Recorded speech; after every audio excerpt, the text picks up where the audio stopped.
그 이성복이라고 하는 시인이 있어요. 그분이 책을 하나 썼는데 책 제목이 제 눈에 들어왔어요.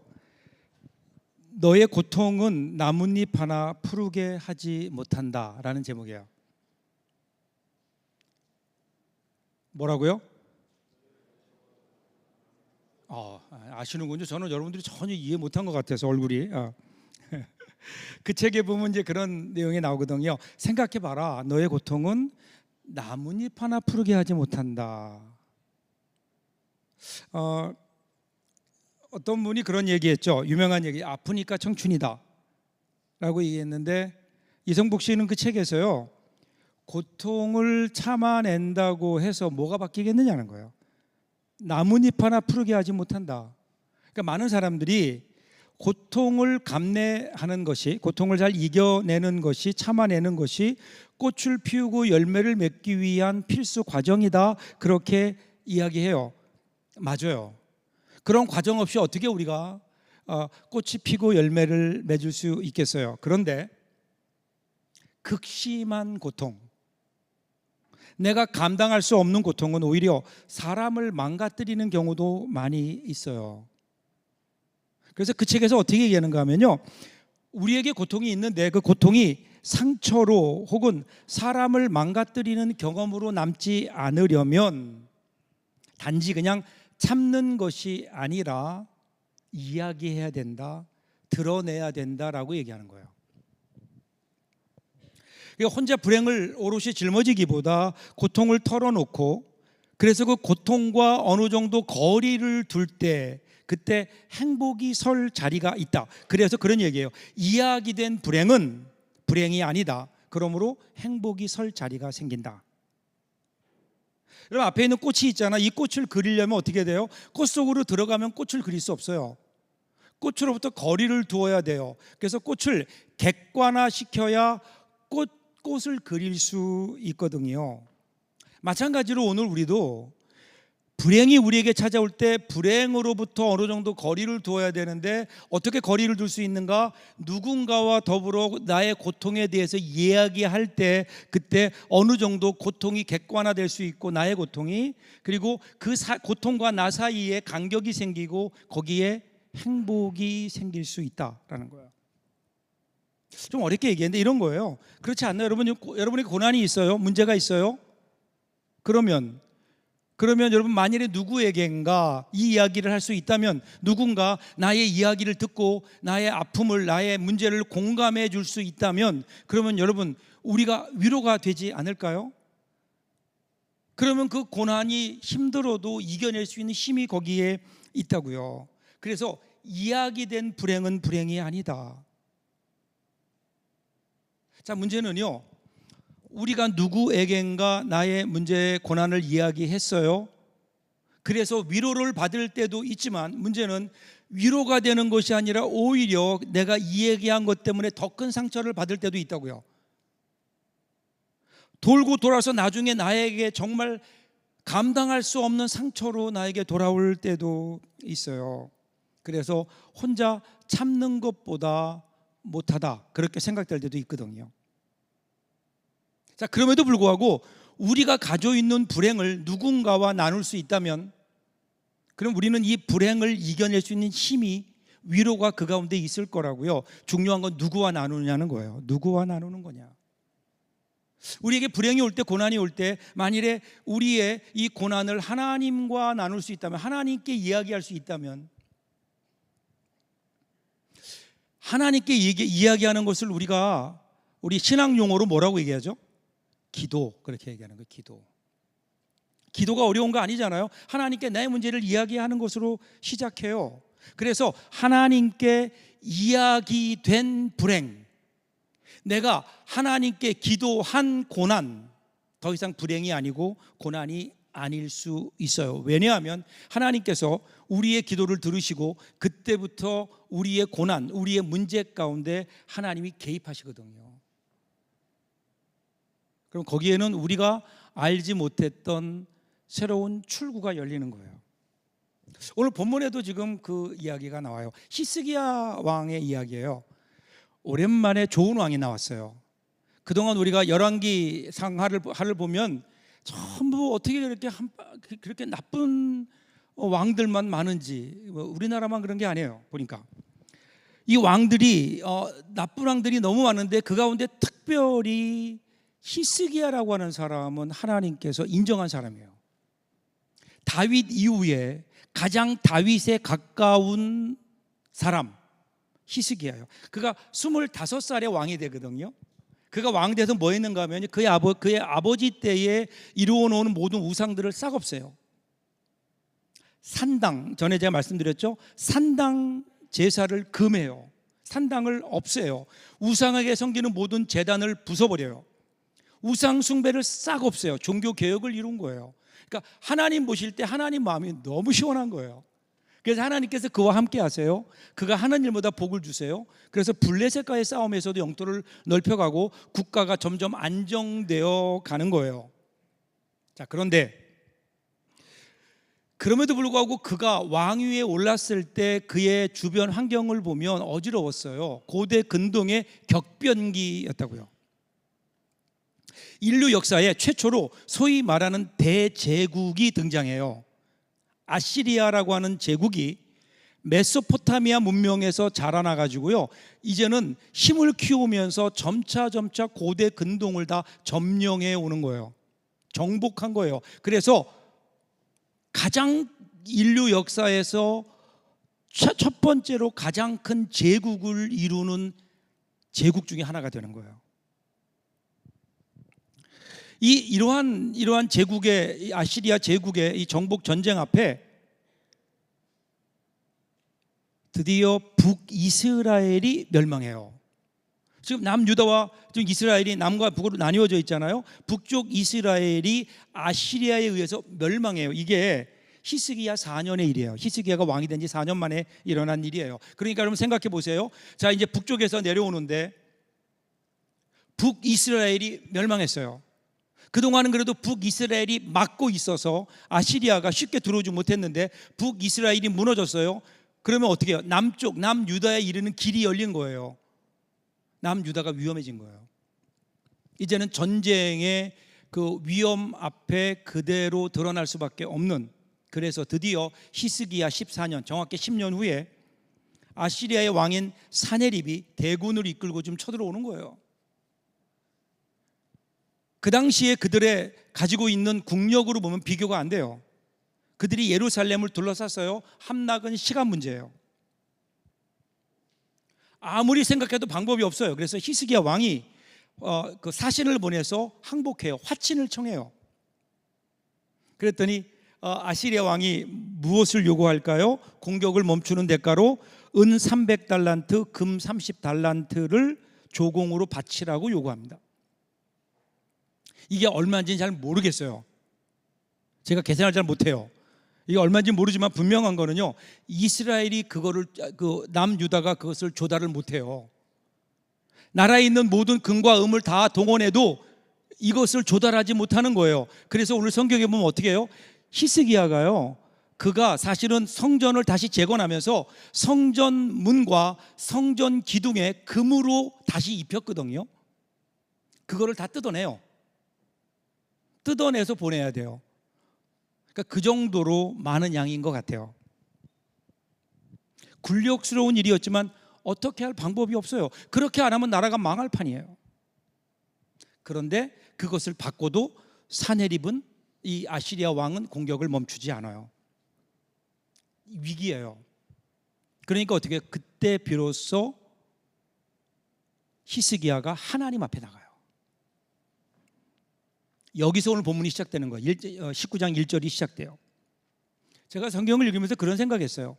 이 순서가 좀 바뀌었으면 어떨까? 이 기도가 화친하기도 하고 어떤 일을 하기 전에 먼저 하나님 앞에 기도했으면 어땠을까?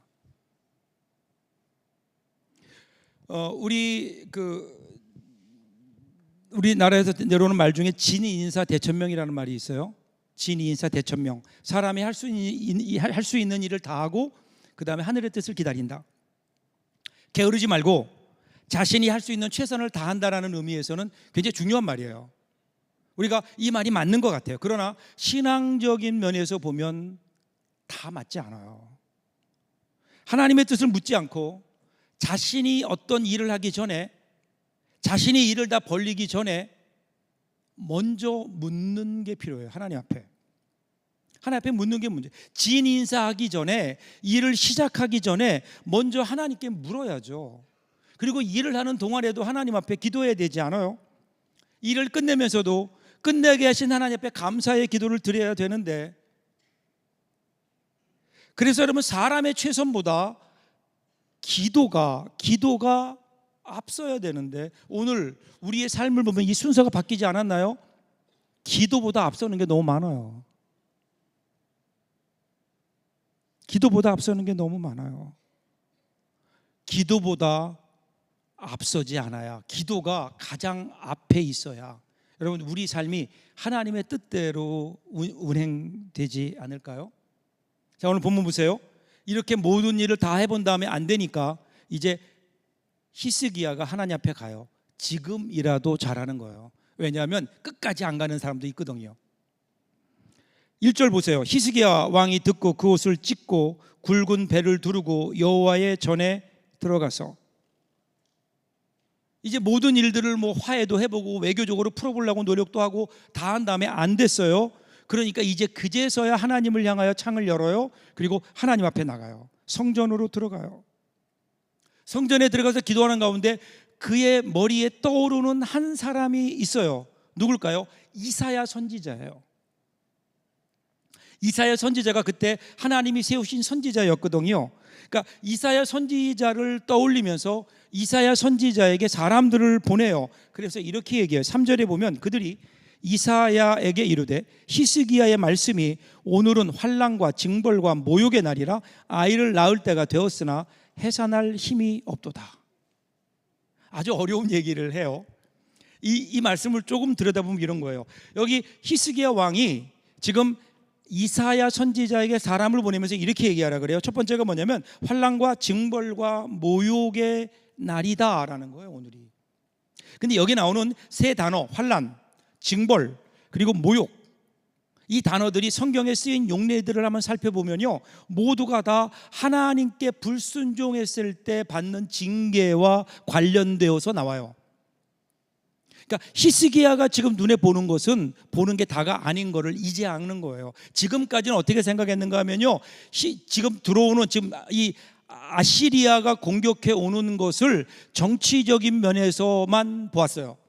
그래서 아시리아가 자기들의 영토를 넓히기 위해서 궁극적으로 나가면 결국은 이 세계를 지배하려면 결국 이집트와의 일전도 불사해야 되는데, 이집트와의 싸움에서 그들과 싸우기 위한 교두보로서 우리 지금 남유다를 그들이 점령하려고 한다, 이렇게 생각했다고요. 그래서 화친을 요청했던데 그게 안 된 거예요. 이런 과정을 통해서 지금 히스기야가 깨닫는 거, 이게 영적인 문제구나, 이게 하나님과 관계된 문제구나, 이게 그냥 우연히 일어난 사건이 아니라 여기에는 신앙적인 영적인 의미가 있구나. 오늘 그들이 우리에게 다가오는 것은 환난과 징벌과 모욕이구나. 바꿔 얘기하면요, 지금 북이스라엘이 멸망했다고요.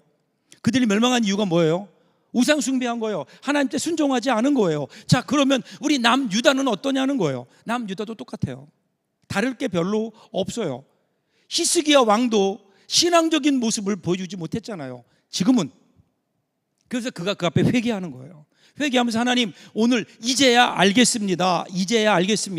오늘 아시리아가 우리 가운데 여기까지 예루살렘까지 이르게 된 것은, 그것은 하나님이 우리를 향한 환난과 징벌과 하나님이 우리에게 주신 징계입니다. 이걸 깨닫는 거예요. 그러니 이제 하나님, 우리는 어찌합니까? 하나님의 징계 앞에서 우리는 아수르 왕만이라면 우리가 어떻게 해보겠는데, 하나님의 징계라면 그 앞에 우리는 어찌할 방법이 없습니다. 그래서 얘기가 뭐예요? 아이를 낳을 때가 되었으나 해산할 힘이 없는 산모로 얘기해요. 아이를 낳아야 돼요. 마지막 힘을 다해서 아이를 밀어내 아이가 나와야 되는데, 그런데 산모가 지쳤어요. 더 이상 줄 힘이 없어요. 그러니까 지금 싸워야 돼요, 아시리아랑. 그런데 아시리아는 싸울 힘이 없어요. 어떻게 하면 좋겠습니까? 이거예요. 이 비통한 마음을 이사야 선지자에게 전달한 겁니다. 4절 보세요. 랍사게가 그의 주 아수르의 왕의 보냄을 받고 와서 살아계신 하나님을 비방하였으니 당신의 하나님 여호와께서 혹시 그의 말을 들으셨을지라 당신의 하나님 여호와께서 그 들으신 말 때문에 꾸짖으실 듯하니 당신은 이 남은 자들을 위하여 기도하소서 하더이다 하니라. 지금 그러니까 왜 히스기야가 이사야에게 사람을 보냈는가? 이유는 단 하나예요. 하나님 말씀 듣기 위해서요. 이제 깨달은 거예요. 현실이 어떤가를 파악하는 것도 중요해요. 내가 얼마나 약한가를 아는 것도 중요해요. 상대방이 가지고 있는 힘이 얼마인가 아는 것도 중요해요. 왜 아시레가 쳐들어왔는가를 아는 것도 중요해요. 그런데 이 모든 것들보다 더 중요한 게 있다고요.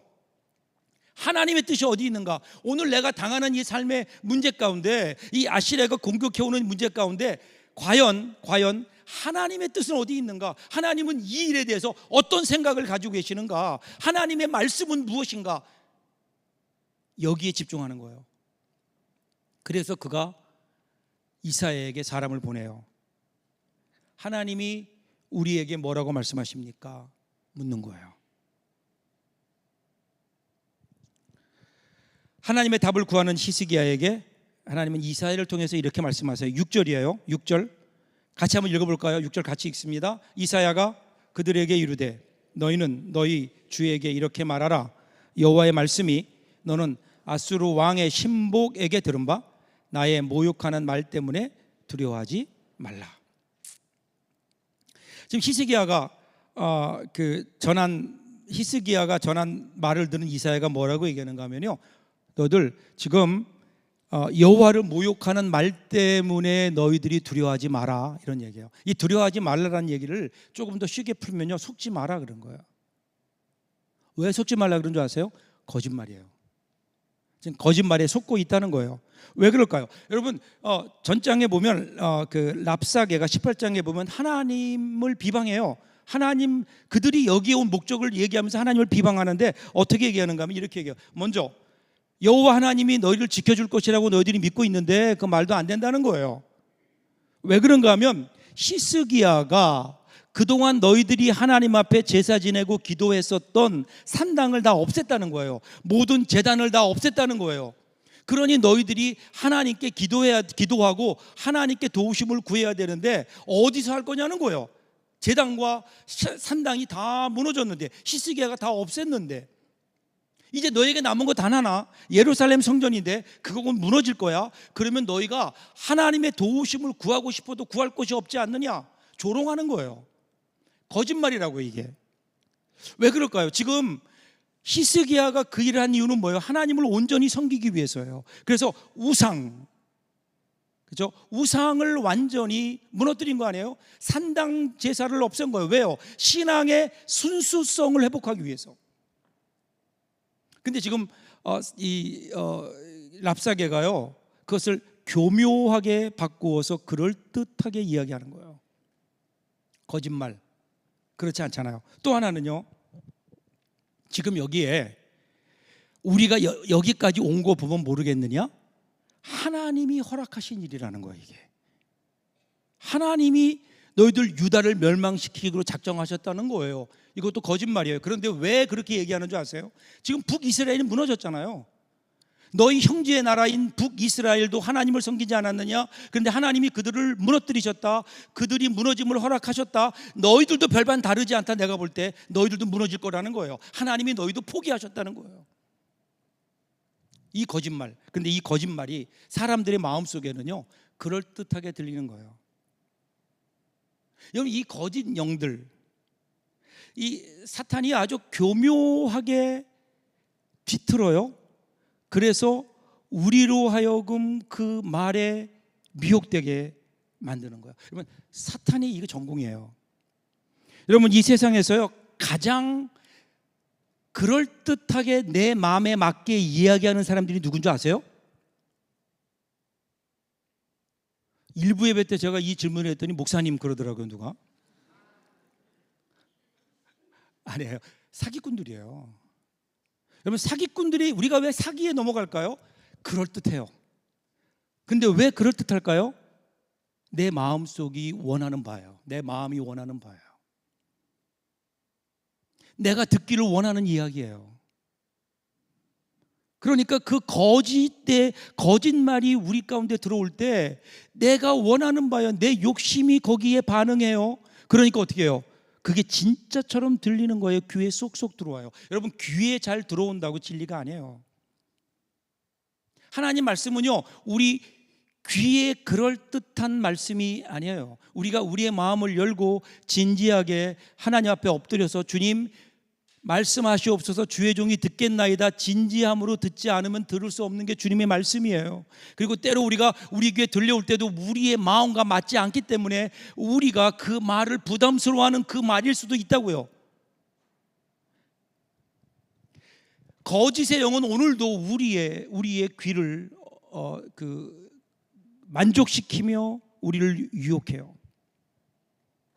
거짓의 영은 우리의 죄성과 우리의 욕심과 우리의 감정을 만족시켜요. 우리가 원하는 바를 알아요. 그래서 내 편이 되어서 나의 자존심, 교만함, 분노, 원한, 이런 것들을 지지하고 부추겨요. 그래서 그 말을 들으면 그럴듯해 보여요. 이 가짜 영이에요. 가짜 영. 여기에 유다 사람들이 흔들리는 거예요. 정말 하나님이 우리를 버리셨나? 정말 하나님이 이제는 더 이상 우리 편이 아니신가? 정말 히스기야가 제단을 무너뜨렸기 때문에 오늘 우리가 제사할 게 없지 않는가? 하나님께 기도할래도 기도할 자리가 없지 않은가? 그러고 보면 이러니까 나라가 막 그 거짓말에 소용돌이 속으로 들어가는 거예요. 거기에 대해 속지 마라, 두려워하지 마라, 속지 마라고 말씀하시면서 하나님께서 강력한 처방을 내리세요. 그게 7절이에요. 같이 한번 볼까요? 같이 읽습니다. 내가 한 영을 그의 속에 두어 그로 소문을 듣고 그의 본국으로 돌아가게 하고 또 그의 본국에서 그에게 칼에 죽게 하리라 하셨느니라 하더라. 여기 그는 내가 한 영을 그의 속에, 그가 누구예요? 아시리아 왕이에요. 그러니까 하나님께서 지금 어떤 말을 어떻게 하시냐면요, 네가 나를 속였어. 거짓말로 내 백성들을 미혹시키고 내 백성들을 그렇게 너희들 사기를 쳤어. 너희들도 똑같이 당할 거다라는 거예요. 하나님께서 한 영을 아시리아 왕의 마음속에 넣으세요. 그게 무슨 영이에요? 거짓의 영이에요. 그 거짓의 영, 그래서 거짓 소문을 들어요. 그 소문이 나중에 보면요, 이집트가 참전한다는 소식이에요.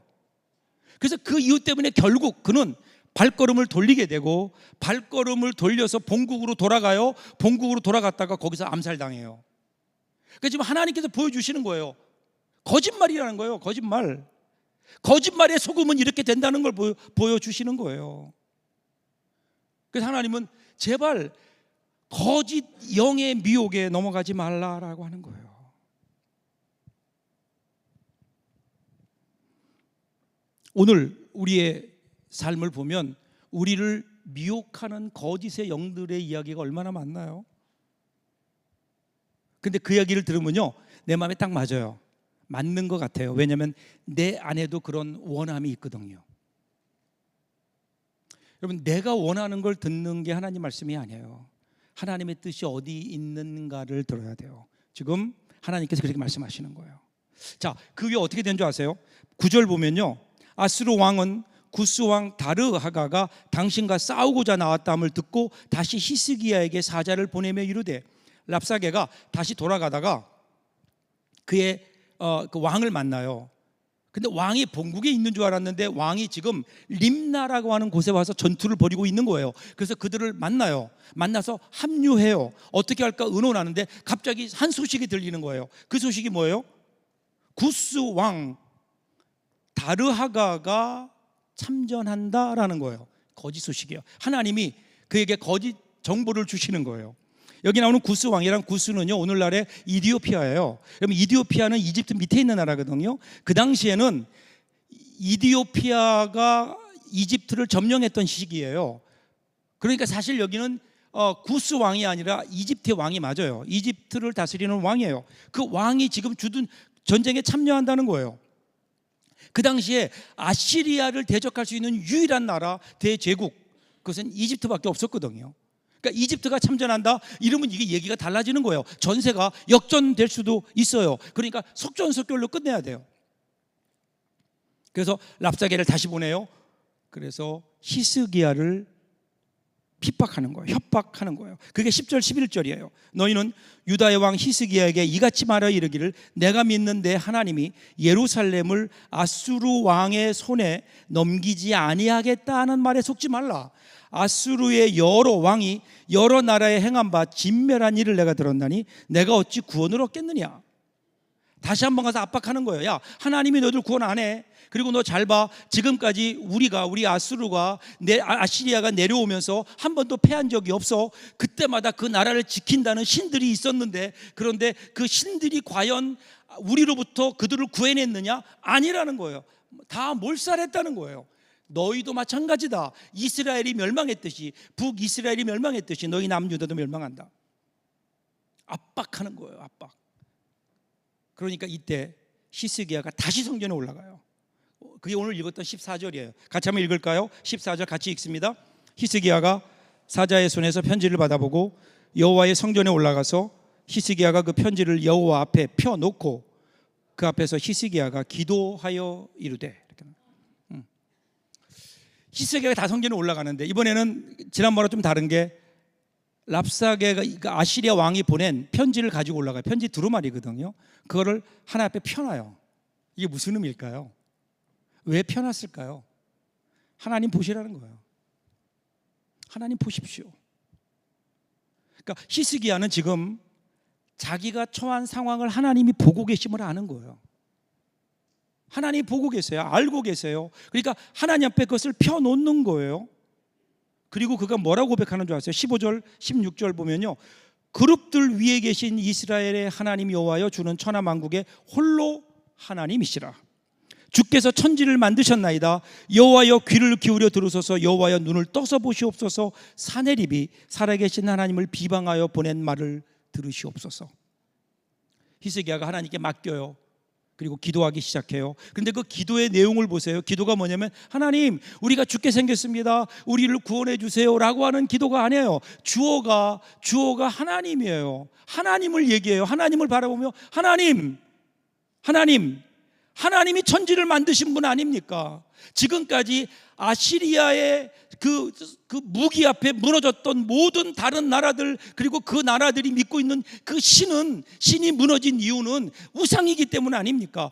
우리가 만든 나무요 철이고 우상이기 때문에 그들은 무너질 수밖에 없었지만 하나님 당신은 다르지 않습니까?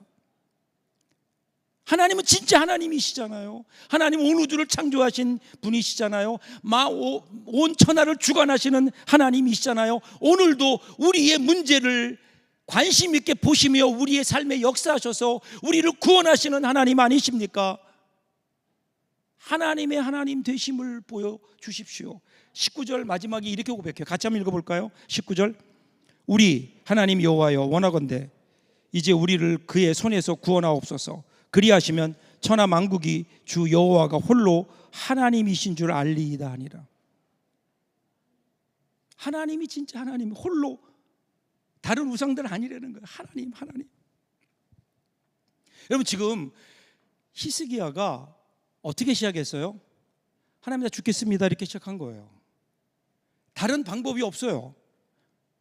해산해야 되는데 해산할 힘이 없는 산모와 같은 마음으로 나왔다고요. 흔들리는 마음으로 나왔다고요. 그런데 지금 히스기야는 오히려 그 구원의 하나님을 바라보며 찬양하고 있는 거예요. 구원의 하나님, 홀로 하나님이심을 믿으며. 무엇이 이걸 다르게 했을까요? 우리가 살다 보면 고난과 불행이 우리에게 찾아와요. 우리의 인생에도 아시리아가 끊임없이 우리에게 덤벼들어요. 그때 기억하세요. 오늘 설교 제목을 기억하시나요? 설교 제목이 뭐죠? 설교도 안 끝났는데 기억을 못하시면 곤란합니다. 뭐죠?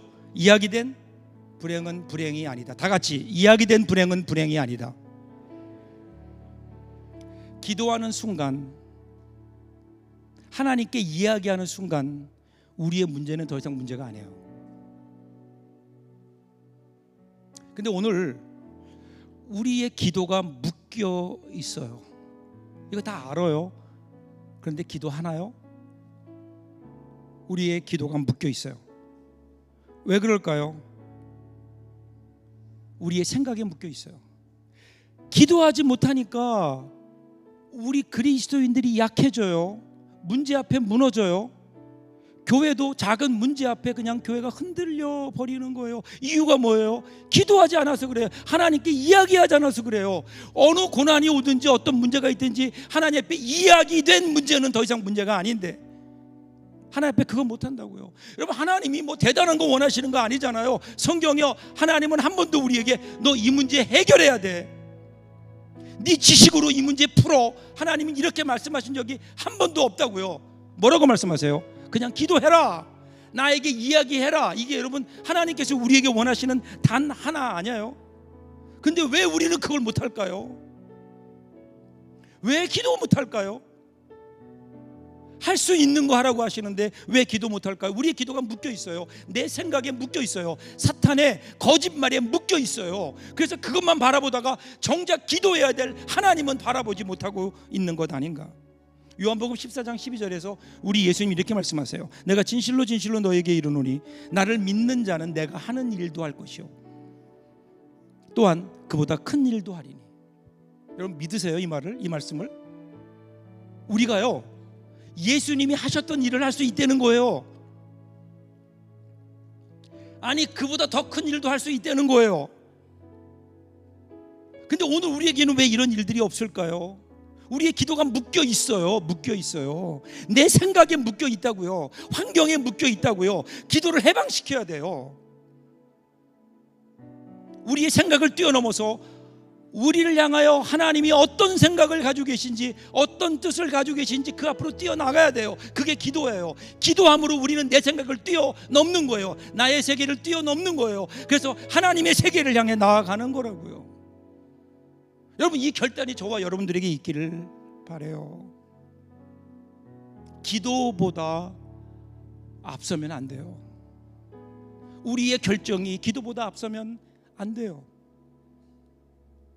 어느 때부터가 우리는 기도보다 앞서는 것들이 왜 이리 많은지, 왜 이리 많은지, 분주하게 뛰기만 하면서 열매 없는 허망한 인생을 그래서 살고 있는 거 아닌가? 사랑하는 여러분, 기도보다 앞서지 마십시오. 이번 한 주간 동안도 하나님 앞에 먼저 기도하시라고요. 기도가 커지면 우리 인생이 커져요. 우리가 기도하는 순간 우리 인생이 바뀐다고요. 기도하는 순간 우리의 미래가 바뀌어요. 여러분 하나님께서 우리에게 요구하시는 거 단 하나, 기도하라고 하는 건데, 이 시간 저 여러분들에게 이 은혜가 있길 바라요. 기도하세요. 먼저 기도하세요. 기도보다 앞서지 마세요. 이번 한 주간 동안 한번 그렇게 살아보시라고요. 그리고 하나님께서 여러분의 인생을 어떻게 인도하시는지, 여러분의 문제를 하나님이 어떻게 다루어 가시는지, 하나님께 이야기된 문제의 결론을 좀 우리가 봐야 되지 않을까요? 확인하는, 그 문제를 확인하는 기도하는 이번 한 주간 될 수 있기를 주님의 이름으로 축복합니다. 기도하겠습니다.